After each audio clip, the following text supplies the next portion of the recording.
From the dawn of civilization to the modern world, we uncover the moments that shaped humanity. You're watching Chronicles of Time, where the past comes alive, one story at a time. The year is 70,000 BCE. In the vast plains of eastern Africa, currently known as Kenya, a child is born who will one day help shape the destiny of humankind. Not through power or conquest, but through discovery. Her world is simple and wild. Her tribe moves with the seasons, following herds across the savannah. They sleep beneath open skies, share firelight stories, and live by memory and instinct. Fire keeps away predators. Stone tools carve bone and skin.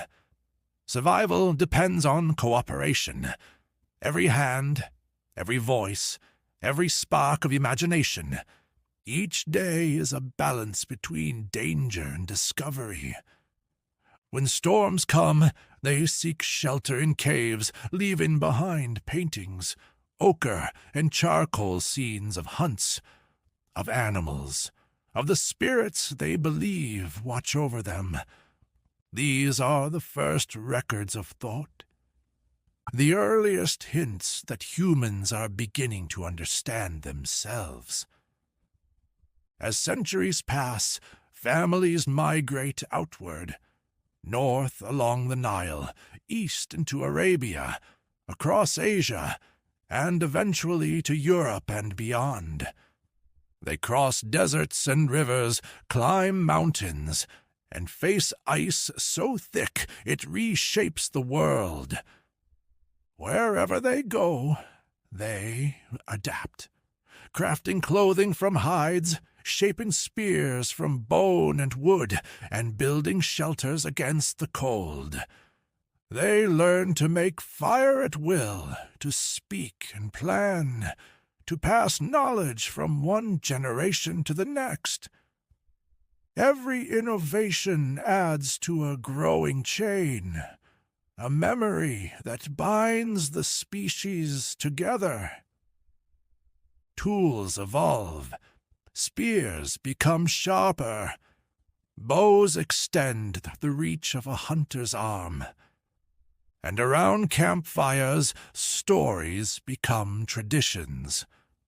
Myths become maps of meaning. By 40,000 BCE, humans paint the walls of caves in Europe, in places like Lascaux and Chauvet, capturing herds of bison, horses, and mammoths.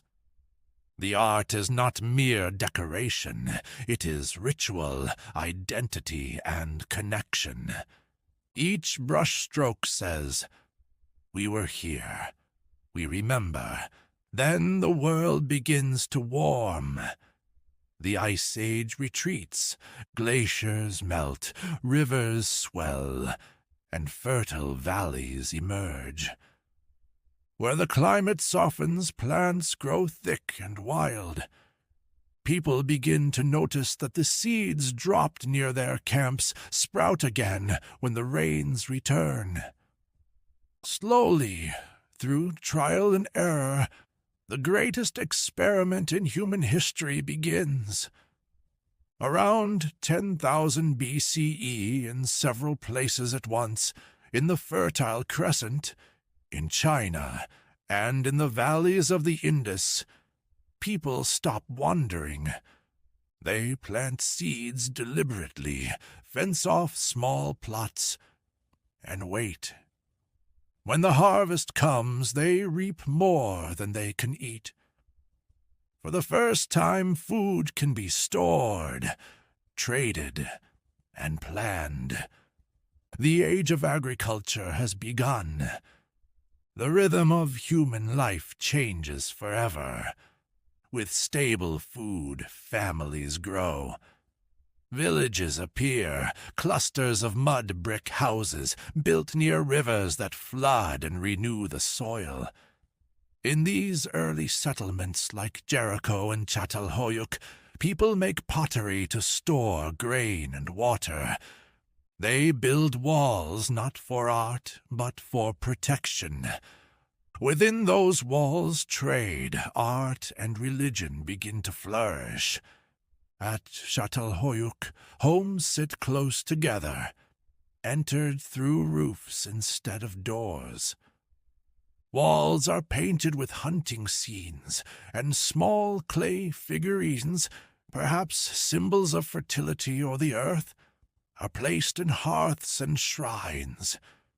Community is being born, and with it, identity. But progress brings new challenges. As people gather, so do problems. Disease spreads more easily in close quarters. Disputes over water and land create the first conflicts. To settle them, leaders and customs emerge. Rules become traditions, traditions become law. The first seeds of governance are planted alongside the crops. As centuries pass, humans shape their environments as much as their environments shape them.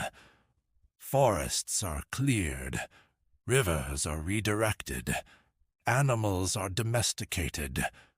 Dogs for protection, sheep and goats for meat and wool, cattle for strength. With every generation, people grow further from the wild world that once defined them. By 8000 BCE, the pattern is spreading. In Egypt, people gather along the Nile, learning its floods and rhythms. In China, rice grows beside the Yellow River.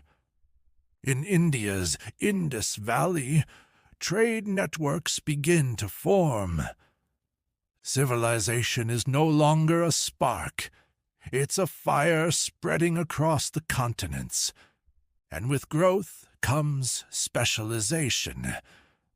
Not everyone must farm. Some make tools, others trade, others lead or record. Language evolves to manage the complexity. Counting, measuring, planning. These become the tools of civilization itself. When people begin to mark clay with simple signs to track grain or trade, the idea of writing is born. By 3000 BCE, these humble villages have become towns, and towns have become the first cities. In Mesopotamia, in Egypt, in the valleys of the Indus and the Yangtze. Writing, mathematics, and organized religion all trace their roots to this transformation. What began as the need to survive has become the desire to understand, to build, to rule.